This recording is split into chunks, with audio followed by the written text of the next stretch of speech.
School నుంచి రాగానే books పట్టడానికి ఆడుకో, మీరు అందరూ కలిసి ఆడుకుంటారు కదా, ప్రతిరోజు ఇక్కడ ఆడుతారు, మరి ఇంటికాడ కూడా ఆడతారు కదా.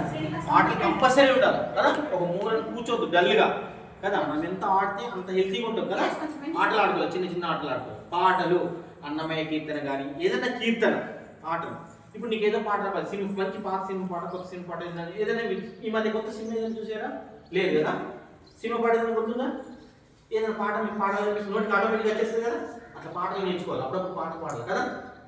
అందరికీ ఏదో ఒక లైన్ వచ్చేది, ఒక పాట మొత్తం కాకుండా ఒక లైన్ వచ్చేది కదా. ఆ పాట పాడితే మనకు తెలుగు గ్రామర్ ఇంప్రూవ్మెంట్. సపోజ్ ఒక అన్నమయ్య కీర్తన తీసుకుందాం, నీగమ నీగమ ఇట్లా అంటే మన స్వరం అనేది క్లారిటీ వస్తా లేదా మన గొంతులో. గొంతుకు ఎప్పుడు బంధించదు. కోడి చూసినా పక్షి, చిలుక రామచిలుక సౌండ్స్ ఇస్తాయి లేదా. మన కాలి పట్టబోల మధ్యాహ్నం అన్నం తిన్నప్పుడు ఒక మ్యూజిక్ వస్తుంది చూసిన చెట్టు నుంచి. ఎట్లా పాటని ఆహారాన్ని ఇవ్వాలి కదా. మెదడుకి ఏం కావాలా? పాట. అప్పుడు మధ్యాహ్నం తిన్నప్పుడు పులుపు తీస్తామా లేదా. ఆ పులుపు తీసే మూమెంట్లో మన ఫింగర్స్ ఇట్లా పెట్టుకొని ఒక్క 5 నిమిషాలు, మన వయసు ఎంత 9 నిమిషాలు ఇట్లా బ్రీతింగ్ ఇట్లా అబ్జర్వ్ చేస్తూ ఇట్లా కూర్చోవాలి, రిలాక్స్. అయితే మనకి ఈ 2,72,000 నాడు యాక్టివేషన్ అవుతుంది. దాన్ని ధ్యానం. ఇప్పుడు గౌతమ బుద్ధుడు ఎలా కూర్చుంటాడు మనం? శివుడు ఎలా కూర్చుంటాడు? స్వామి వివేకానంద ఎలా కూర్చుంటారు? చూసినాం కదా వాళ్ళ ఫోటోలు. ఎట్లా కూర్చుంటారు? ఇలా కూర్చొని ఇలా కూర్చోంటుంది కదా. మనం అలా కూర్చోవాలా లేదా? ఒక 5 నిమిషాలు కదా. ధ్యానము అనండి. సర్వరోగ నివారిణి, సకల భోగకారిణి. ధ్యానం చేస్తే మనకు నాలెడ్జ్ ఇంప్రూవ్మెంట్ అవుతుంది కదా. మనకు చదువులో మంచి మార్కులు వస్తాయి, మనం డిసిప్లిన్గా ఉంటాం కదా. మనం ఎక్కువగా అలర్ట్ చేయొద్దు, అప్పుడప్పుడు మాట్లాడాలి, అవసరమైతేనే మాట్లాడాలి, తక్కువ మాట్లాడాలి కదా. తక్కువ మాట్లాడాలి. ఇంకా ఇతరుల మీద వేరే పక్కడు మేడం వీడు నన్ను కొడుతున్నాడు వాళ్ళ పక్క వాళ్ళ మీద ఎప్పుడు ఫిర్యాదు చేయదు, కంప్లైంట్ చేయదు అనండి. No complaint, no complaint, only friendship. ఎవరితో ఫ్రెండ్షిప్ చేయాలా? మన పక్క వాళ్ళతో, మన పిల్లలతో, పక్క క్లాస్ వాళ్ళతో అందరితో ఫ్రెండ్షిప్ చేయాలా లేదా? కంప్లైంట్ చేయాలా? ఫిర్యాదు చేయవద్దు. ఫిర్యాదు అనండి. No complaint, no complaint. వాడట్లా, వీడిట్లా, ఈమెట్లా, ఈమిట్లా అనకూడదు. అందరితో స్నేహం చేస్తూ నవ్వుతూ ఉండాలి. మన ఆహారాన్ని కూడా ప్యూరిటీ, మంచి సీజనల్ ఫ్రూట్స్, ఆకుకూరలు, కూరగాయలు తినాలి కదా. మాంసాహారము అట్లాంటివి తినకూడదు. ఎందుకు తెలుసా?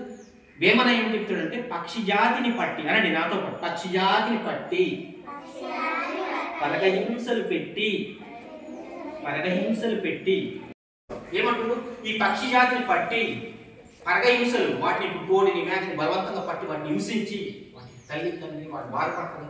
ప్రకృతిని మనం నాశనం చేసినట్టు అవుతుంది కదా. దాన్ని మనం ఆహారంగా తీసుకోవాలన్నా తీసుకోకూడదు, తీసుకోవాలన్నా తీసుకోకూడదు కదా. పక్షులతో మనం ఫ్రెండ్షిప్ చేయాలి. మేకతో, ఆవుతో, కోడితో, పిట్టతో ఫ్రెండ్షిప్ చేయాలా? వాటిని చంపి తీసుకోవాలన్నా ఆహారంగా.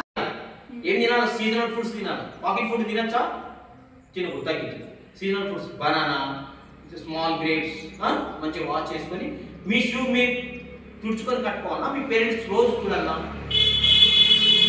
చెప్పండి. మీది మీరు వారానికి ఒక్కసారి మన పేరెంట్స్ అది తుడిచేటప్పుడు మీరు చూడాలా? రోజు చిన్న పాత గుడ్డు ఉంటుంది కదా, దాంతో వెళ్ళగా షూ తుడుచుకొని మీరు వేసి కట్టుకోండి కదా. మీ టైం వేస్ట్. మీ పని మీరు చేసుకోవాలా లేదా? చిన్నప్పటి సరే పనులు నేర్చుకోవాలా లేదా కదా? నేర్చుకోవాలా లేదా కదా? మీ షూస్ మీరు మంచిగా పెట్టుకోవాలి కదా. Okay, thank you.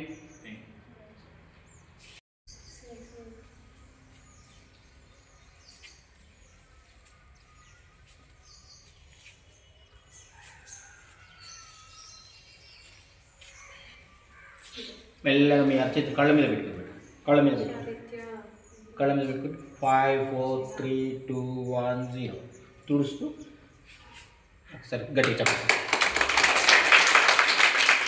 సరే, ఇప్పుడు ఈ చేతికి 5,000 ఉన్నాయి కదా, దీని గురించి చెప్తాను అనండి. దేని చంపద్దు, దేని చంపద్దు, చచ్చింది తినద్దు, చచ్చింది తినద్దు, గొడవ పడవద్దు, గొడవ పడవద్దు, గొడవ మధ్యలో పోవద్దు, గొడవ మధ్యలో పోవద్దు, ధ్యానం చేయాలి, ధ్యానం చేయాలి.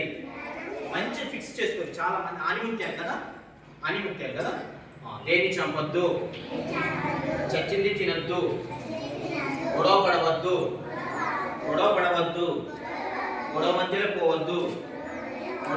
పోవద్దు, ప్రతిరోజు ధ్యానం చేయాలి, ఈ ధ్యానాన్ని విస్తృతంగా అందరికీ వ్యాపింపజేయాలని పిరమిడ్ స్పిరిచువల్ సొసైటీ మూవ్మెంట్ వాళ్ళు ఇట్లా స్వచ్ఛందంగా ధ్యానం చెప్తున్నారు. మనం యూట్యూబ్లో పిఎంసీ ఛానల్ చూస్తే వస్తుంది మన పేరెంట్స్, అది మేడమ్స్ మీకు చెప్తారు యూట్యూబ్లో పిఎంసీ అని.